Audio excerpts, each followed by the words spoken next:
The new year got off to a terrible start. What caused a passenger jet and a Black Hawk helicopter to collide in midair over Washington, D.C., and what caused an air ambulance to crash just seconds after takeoff? Let's examine the events that led to these tragic Black Hawk collision accidents. On January the 29th, 2025, PSA Airlines Flight 5342 was on its final approach to Ronald Reagan Washington National Airport. The aircraft had taken off from Wichita earlier that evening, carrying 60 passengers and 4 crew members. 2 experienced pilots were at the controls. The captain had been with PSA Airlines for nearly 6 years, and the first officer had been with the airline for almost 2 years. The flight had been routine up to this point, and the weather conditions had been favorable. While the pilots were preparing to land a U.S. Army Black Hawk helicopter, call sign Pat 25, was on a night training mission a few miles away. The Black Hawk, which had 3 crew members on board, was part of an annual evaluation exercise. The flight focused on training military pilots for low-altitude maneuvers over the Potomac River, a mission requiring precision coordination and strict adherence to assigned altitudes. The pilots had been instructed to stay at or below 200 feet while following Route 1 before transitioning to Route 4.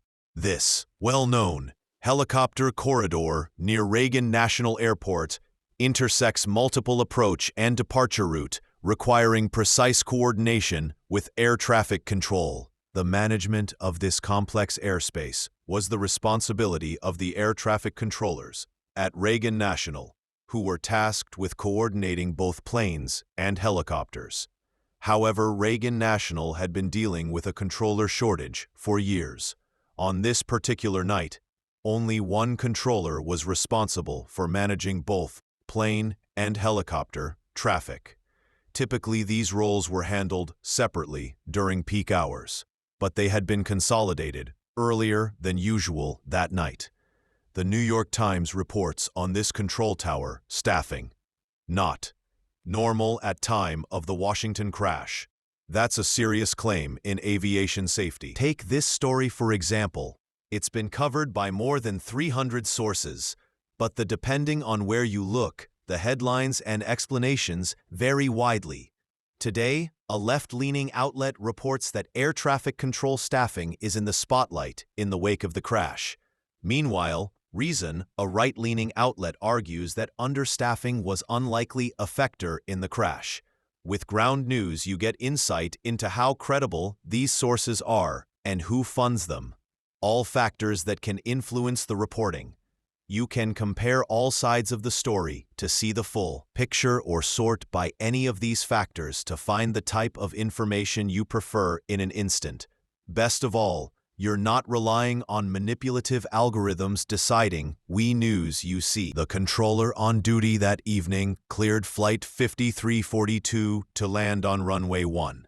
However, as the aircraft approached, the controller reassigned it to runway 33.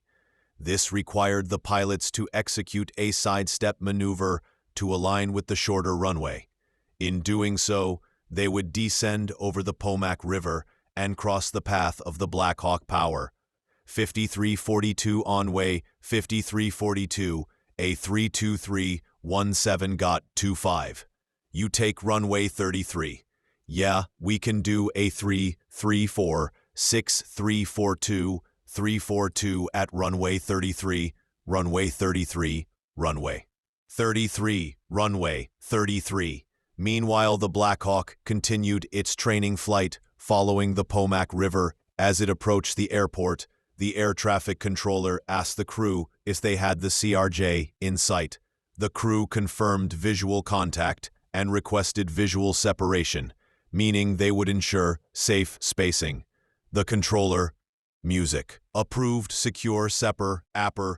In the meantime, the pilots of Flight 5342 had begun their landing sequence, making a slight right turn before the final left turn to align with runway 33. At this point, a series of events may have led to the plane